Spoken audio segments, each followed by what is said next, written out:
ആറ്റിങ്ങലിൽ എസ്.ടി ചോദിച്ച വിദ്യാർത്ഥിനിയെ സ്വകാര്യ ബസ്സിൽ നിന്നും ഇറക്കിവിട്ടതായി പരാതി. ആറ്റിങ്ങൽ ബോയ്സ് ഹയർ സെക്കൻഡറി സ്കൂളിൽ പഠിക്കുന്ന +1 വിദ്യാർത്ഥിനിയെയാണ് സ്വകാര്യ ബസ്സിൽ നിന്ന് കണ്ടക്ടർ ഇറക്കിവിട്ടത്. ബോയ്സ് സ്കൂളിൽ പഠിക്കുന്ന +1 വിദ്യാർത്ഥിയാണ്. രാവിലെ സ്കൂളിൽ വന്നു. എസ്.ടി കൊടുത്താണ് വന്നത്. അപ്പോഴാണ് എസ്.എഫ്.ഐയുടെ സമരം എന്ന് പറഞ്ഞ് സ്കൂൾ വിട്ടത്. നമുക്ക് സ്കൂൾ വിട്ടപ്പോൾ 10:30 കഴിഞ്ഞു.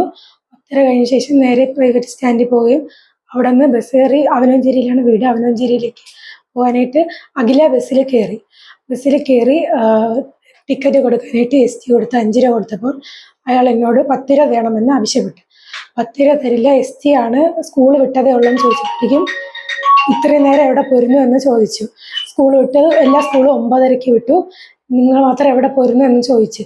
അപ്പോൾ പറഞ്ഞ് നമുക്കിപ്പോൾ വിട്ടതേ ഉള്ളൂ എന്ന് പറഞ്ഞപ്പോൾ പറഞ്ഞ് അതുപോലും സമ്മതിച്ചില്ല, എസ്.ടി തരാൻ പറ്റത്തില്ല, 10 രൂപ തരണം, ഇല്ലെങ്കിൽ ബസ്സിൽ നിന്ന് ഇറങ്ങി പോകണമെന്ന് പറഞ്ഞു. അത് കഴിഞ്ഞ് നമ്മൾ യൂണിഫോം എവിടെയെന്ന് ചോദിച്ചു. യൂണിഫോം നമുക്ക് ക്ലാസ് ഇപ്പോൾ തുടങ്ങിയതേ ഉള്ളതുകൊണ്ട് അടുത്ത ആഴ്ച തൊട്ട് യൂണിഫോം ഇടാൻ പറഞ്ഞിട്ടുള്ളൂ. യൂണിഫോം ഇല്ലാത്തതിന് യൂണിഫോം ഇല്ലാന്ന് പറഞ്ഞു. യൂണിഫോമും ഇല്ല, ID കാണിച്ചിട്ട് പോലും എസ്.ടി തന്നില്ല. 10 രൂപ തരണം, ഇല്ലെങ്കിൽ ബസ്സിൽ നിന്ന് ഇറങ്ങിപ്പോകാനായിട്ട് ആവശ്യം.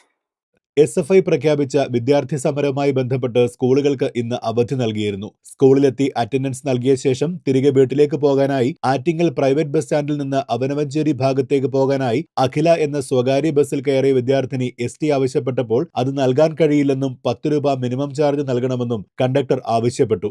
മറ്റെവിടെയെങ്കിലും പോയിട്ട് വരുന്നവർക്ക് നൽകാൻ കഴിയില്ലെന്നായിരുന്നു കണ്ടക്ടറുടെ ഭാഷ്യം. എന്നാൽ താൻ സ്കൂളിലാണ് പോയതെന്നും സ്കൂൾ ID കണ്ടക്ടറെ കാണിച്ചിട്ടും കൺസെഷൻ നൽകിയില്ലെന്നു മാത്രമല്ല, സ്വകാര്യ ബസ് സ്റ്റാൻഡിൽ നിന്നും കയറിയ കുട്ടിയെ അടുത്ത പോയിന്റായ KSRTC ബസ് സ്റ്റാൻഡിന് മുന്നിൽ ഇറക്കിവിട്ടു. പ്രൈവറ്റ് സ്റ്റാൻഡിൽ നിന്ന് കയറുകയും തൊട്ടപ്പുറത്തെ സ്റ്റോപ്പായ KSRTCയിൽ തന്നെ അയാൾ ഇറക്കി വിടുകയും ചെയ്തു. വിദ്യാർത്ഥിനി സ്കൂളിൽ പരാതിപ്പെട്ടു. വിദ്യാർത്ഥിനിയുടെ പരാതി പ്രകാരം സ്കൂൾ അധികൃതർ പോലീസിന് പരാതി നൽകും.